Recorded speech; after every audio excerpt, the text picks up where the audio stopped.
All right, you're checking out Weekend at Gabe's with Weekend Gabe, the real Sam Crane. We're holding you down. Follow us on these social medias. The real Sam Crane at Weekend Gabe at Weekend at Gabe's. Our next guest is going to be part of our Meet Gabe segment. He doesn't know it yet. Crowd goes crazy. Crowd goes wild. Meet Gabe is back. It's been a while. We talked with Gabe Ramirez from B96 about 2 months ago when we did that. That was really fun because he was driving and he was like totally into it and sharing like little tidbits about his name growing up, which are a lot similar to what I was experiencing too. So we'll see how this goes. Gabe Nye, a coffee expert, joins us. He has a new article in the Radio 1 Chicago magazine that I'm also part of, but I'm not in this month's, but I'll be in next month's. And he did a phenomenal write-up on the Coffee, Hip Hop, and Mental Health Cafe that's up north on Broadway and Lakeview. So we're going to talk with him. How you doing, Gabe? I'm doing well. Thanks for having me. This is new for me. It's my first time ever being on a show like this, so happy to do it here with you guys. Yeah. You have arrived for the actual best segment on television, my friend. All right. This is where we really get down to the nitty gritty of the content, because Gabe pitched me this idea of hashtag Meet Gabe, and I thought to myself, there's only one reason that he could be doing this, and that's to create a Gabe Super Pac to lobby the government for more Gabe benefits. So can you give me maybe a little background on how you might my name on one of those keychains, right? I can never find it at the store. No, they never put Gabe or Gabriel. Never. No. It's almost impossible. Exactly. That is actually, this is the second time we've got that. That's a recurring theme on Meet Gabe. That's why I carry the G with me everywhere I go. The 7th letter of the alphabet. Get it right. All right. Oh, there we go. All right, yeah. So we like to have a little bit of fun. Let's first, before we get into some of the fun and games, let's talk about your recent piece on Radio 1 Chicago's online magazine. But first, coffee. You visited. We mentioned this new spot up north. There's a hip hop vibe to it. It's a little bit loud, but they have a lot of different flavors. You yourself, as a coffee drinker, what drew you to go check this spot out? Well, to be honest, I first heard about it. My girlfriend told me about it, talking about date ideas, and there was that coffee shop. It was on a TikTok actually of things to do in Chicago, and it was that, and there was a bookstore and a plant shop, and so that's actually how I heard about it. Then I started doing some research, and then Hector Hernandez, Hex, is involved with the Radio 1 Chicago magazine and approached me and was like, hey, do you want to write an article called But First Coffee? I was like, yeah. And so with me being mental health awareness, it just seemed to fit really, really well. So that's how I ended up going to check that one out. Fantastic. Well, that there was this.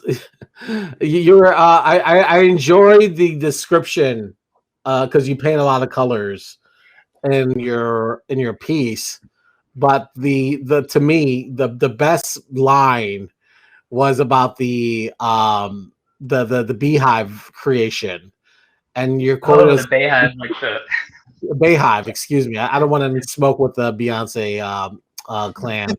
No, you definitely don't want the beehive on your ass, man. No, I sure don't. So you write that I don't particularly care for sweet drinks, but I enjoy the sugary concoction, though any notes of lavender are lost in the honey and coffee. The sting in that, no pun, is weighs heavy there. Oh man. I hope someone from the shop's gonna read it and I'm gonna get some really angry email. I mean, I hope not. But they're gonna be they're like, oh, we get a backhanded paragraph at the end saying oh, this is important, but your coffee sucks. Yeah, for sure, it's gonna. Safe to say, if I go back to do an interview, I might not get it. I don't know. You're gonna get some different notes in your coffee, and it's gonna be that of human saliva. I think. I hope not. Gabe's here. Hold the spit.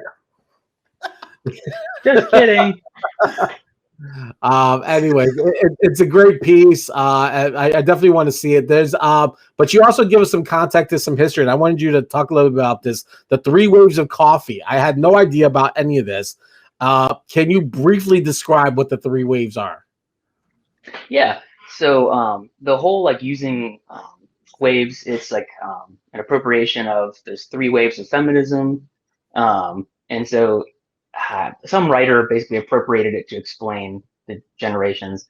So you've got your first wave. That's like when you watch like westerns or really old movies where it's like instant coffee, and they're like, the first wave just wanted to make coffee accessible and cheap, easy to get.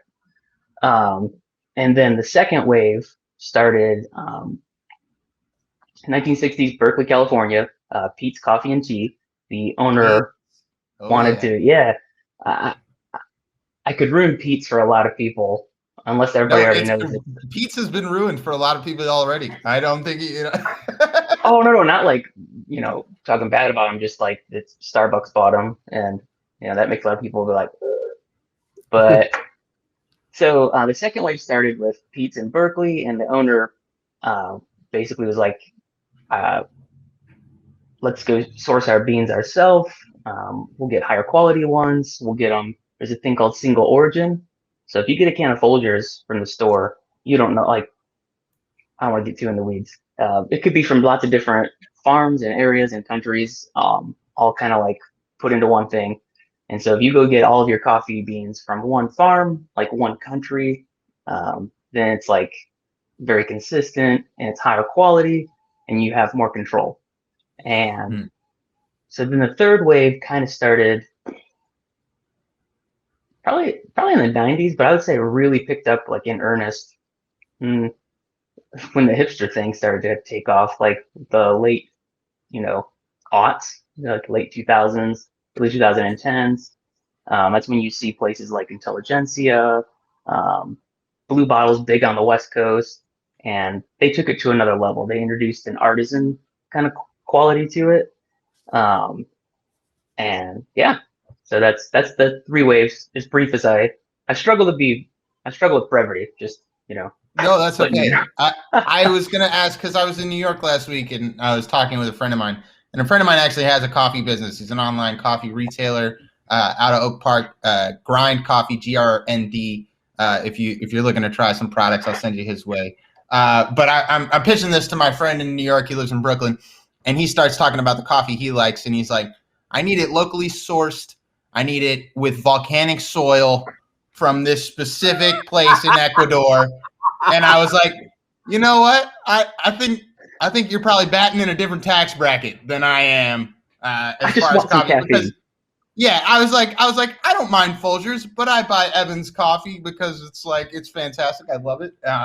But you talk a little bit about what makes a good coffee. Is what makes a good coffee the same thing as what makes a good coffee shop? I don't even know if I've ever. One, I've never been asked that. 2, I've never even thought about it. It is sort of 2 different things, though, right? I mean, it's like you're sourcing coffee from somewhere, but creating an environment where people can come. And I was actually just talking about this with my grandmother yesterday. Creating an environment where people can come and sit and read a book is sort of a different ball game, but sort of the 2 are a function of the other, Yeah, I mean, there's some companies who all they do is just roast coffee beans. They don't really have a storefront or a shop, or they'll get their name out there roasting first, and then they'll kind of open a shop. There's a place in like the middle of nowhere in Wisconsin called Ruby, like the Gem coffee roasters, and they started roasting for years, and just like in the last 2 years opened a cafe in I think Stevens Point. Now they have a second cafe. I can't remember where, but so sometimes like it'll kind of, because there's less overhead with roasting coffee beans. You just buy like one big expensive thing to roast them in. Whereas if you want to open a shop, you're like some of those espresso machines and like the ones that like let you pull shots and stuff, and they can run up to like 50, 60 grand sometimes. So yeah.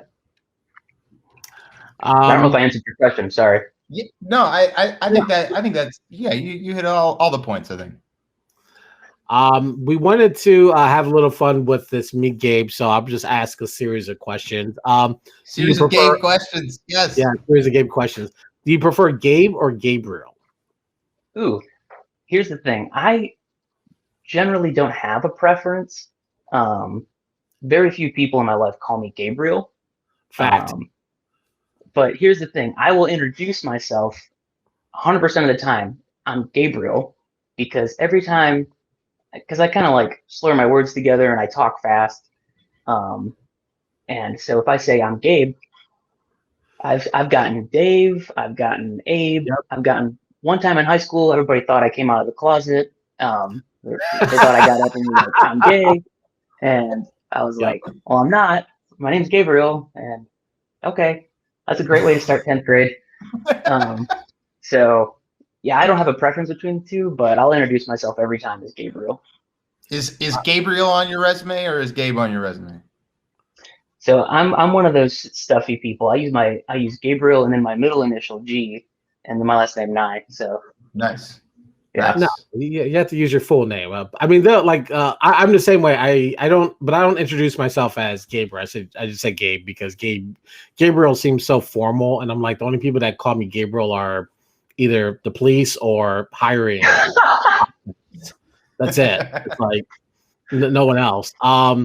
So it's usually Gabe, but yeah, I've come across the same thing when I was a kid. They were like Dave, and so like Alvin and the Chipmunks was huge, so Dave Seville. So then they just called me Seville. So I carried that for a while. But yeah, the same thing. Gabe. I dealt with the gay thing for longer than I could imagine. Yeah, but so it's just Gabe though. It just works. So. But I do appreciate because I have no accent at all. But I do appreciate when Spanish women say Gabriel. There's nothing sexier than that. The way that they say it, it's phenomenal. It's like yeah, but it's like music. It really should be like a note of its own. Anyway, she's hitting the G note. Definitely. Yo. I need that on t-shirts. I think we should make Meet Gabe t-shirts. Let's talk about this, guys. We can make a lot of money here. And the cool thing is, like, I never ran across a lot of Gabes in school either. It felt like I was the only one. Was that your experience as well? So, yeah, for the most part. But there was one instance. I moved in 2nd grade, and there was a kid in my class. So my name is Gabriel Nye. I like Bill Nye the Science Guy. I got that a lot. There was already a Gabriel in the class, and I shit you not, his name is Gabriel Cly. And so I'm like, even like my 2nd grade brain was like, what? And so all the class, they're like, are they twins? Because they didn't, you're 6 or 7. But other than that, that's one of 2 other Gabes that I met through K through 12. That's funny. There was I had a kid in my class. I think it was either 7th and 8th grade. I can't remember. And my last name was Mendoza, but his was Melgoza. And no way. They just fucked with our name so bad. They're like, which one's Mendoza? Which one's Melgoza? Because you had to like sit in like alphabet order. So like you had to sit first in front of the other game. So they were like shift us always around. It was just like the weirdest. They had to go to like the 4th letter of your last name before they could like separate you guys. It's a super alphabetic order. It's like L before the N. So that was funny. They always found like those situations sound made up. It just sounds like something like you would write in a Seinfeld episode. You show up on the first day. Oh my god! And there's someone there with a weird name that's just the same as yours. I'm almost certain that like that kid was absent once or twice, and then I got the phone call saying that I was absent because the teacher fucked up the name, and so they were hey, I'm getting home, and they're like, did you go to school today? I'm like, yeah, like I'm on the same bus with my brothers, yeah. They're like, oh, they said you were in school today, and I was like, no, I was like, well, the other Gabe wasn't there, and they're like, oh, well, maybe that's what happened. So, yeah, oh my god. That's not an endorsement for CPS teachers. I I can't tell my kids apart. There's not a whole lot that is an endorsement. I mean, I suppose that's I'm just kidding. that could happen. Yeah. Oh, I had my own CPS story this week, but which has nothing to do with this. But go ahead. But anyways, so are you going to be out there visiting more coffee shops for Radio 1 Chicago, or is this just like a one-time deal? Is this going to be your column? I'm under the impression it's going to be a continuing column. If it's a one-shot deal, nobody told me. So, okay, cool. Yeah, just making sure. Yeah, and the next shop I want to go to, I think I've got so many in my head, but there's one. They've got a few shops throughout the loop. It's called Big Shoulders Coffee. And I've heard of them before, yeah. Yeah, so I went to a coffee convention in 2018 because I'm a nerd, and that's the type of stuff I like to do. And I got to meet the owner, and I would describe him, it's like Indiana Farm Boy meets Gordon Ramsay. Because, like, he was just so, like, he just cut right through the crap and, like, talking about food training in Italy versus France, because he's like a professionally trained chef turned coffee owner. But he was like talking shit about people who like rinse their filters. He's like, you don't have to rinse the filter. He's like, people said they're full of shit. It's like you get it wet so it sticks to the side and doesn't fall in. And he's like so angry about it. I was like, I need to give this guy a TV show. But that's the next one I want to. All right. Yeah, no, that would be a good one. I think like Hell's Coffee or something. I would watch that show. I would definitely watch that too. I think the only. Oh, go ahead. Oh, sorry. Go ahead, Gabe. No, I was just gonna say the only coffee show that I remember ever watching was the Jerry Seinfeld Coffee with Comedians. Comedians in Cars. Yeah, but they would go to coffee shops, but they would never really dissect the coffee. It was just like the the environment or the background, the backdrop. But it's like about the conversation. Yeah, they would never like really break down the coffee. But I can't remember seeing like a show that really like dive in, like the same way you see food shows go into like the ingredients or the making of it. I haven't seen anything like that. So there's a lane there. But yeah, go ahead, Sam. Close us out. Yeah, no, I just wanted to talk real briefly before we let you go about the blog. I read one. I don't think it was the most recent blog entry, but it was one of the most recent. And you talk about the this philosophy that I actually live my life by. So it was like a weird sort of connection that I had. Something to the effect of we are where we need to be, but maybe not where we intend to be. And I felt that was sort of really powerful and something that I live my life by. Let's talk about sort of the journey into that philosophy, I guess. This game? Yes. Okay. Yeah. Oh, yeah. I couldn't have written anything that poetic, by the way. So no, he's not referring to me. Gabe's a dinosaur. Yeah, no. Oh yeah, it's I may not have gone where I intended to go, but I ended up where I needed to be. Yeah. And that basically came about because the last like 2 years of my life just looked really, really different than anything I'd ever even imagined. And for a while it was like a bummer because a lot of like bad things happened in a row. And then like, shout out to Counseling and Mental Health Awareness Month, doubled down on that and got to a really good place. And it was like, stuff started to click and it was like, wow, I'm not where I never thought my life would look like this, but like everything is like, it's clicking. Like it feels right. It feels like this is where I'm supposed to be. This is what I'm supposed to be doing. And this is, so that's kind of how that came about. Yeah. I love that. No, I've felt similarly over the past year, so it's given me great solace in this period of lockdown. So I really appreciated reading the blog, and a lot of the more recent blog entries are really cool too. So definitely go check out the website. I think the link is in your Instagram bio. Yeah. Absolutely. Gabe, thank you so much for joining us. His new write-up is in the Radio 1 Chicago online magazine on radio1chicago.com. Go check it out.